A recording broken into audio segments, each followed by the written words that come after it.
قالوا إنما أنت من المسحرين ما أنت إلا بشر مثلنا فأت بآية إن كنت من الصادقين قال هذه ناقة لها شرب ولكم شرب يوم معلوم ولا تمسوها بسوء فيأخذكم عذاب يوم عظيم فعقروها فأصبحوا نادمين فأخذهم العذاب إن في ذلك لآية وما كان أكثرهم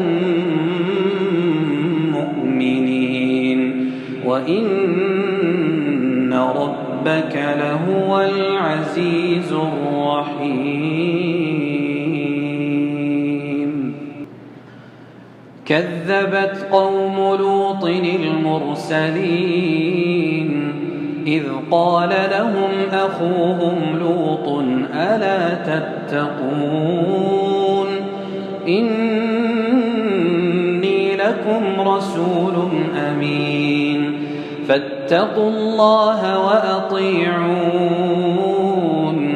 وما أسألكم عليه من أجر إن أجري إلا على رب العالمين أتأتون الذكران من العالمين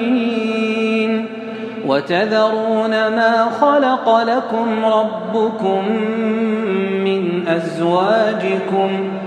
بل أنتم قوم عادون قالوا لئن لم تنته يا لوط لتكونن من المخرجين قال إني لعملكم من القالين رب نجني وأهلي مما يعملون فنجيناه وأهله أجمعين إلا عجوزا في الغابرين ثم دمرنا الآخرين وأمطرنا عليهم مطرا فساء مطر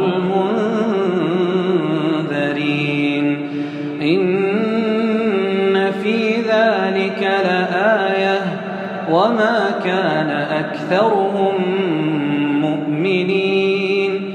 وإن ربك لهو العزيز الرحيم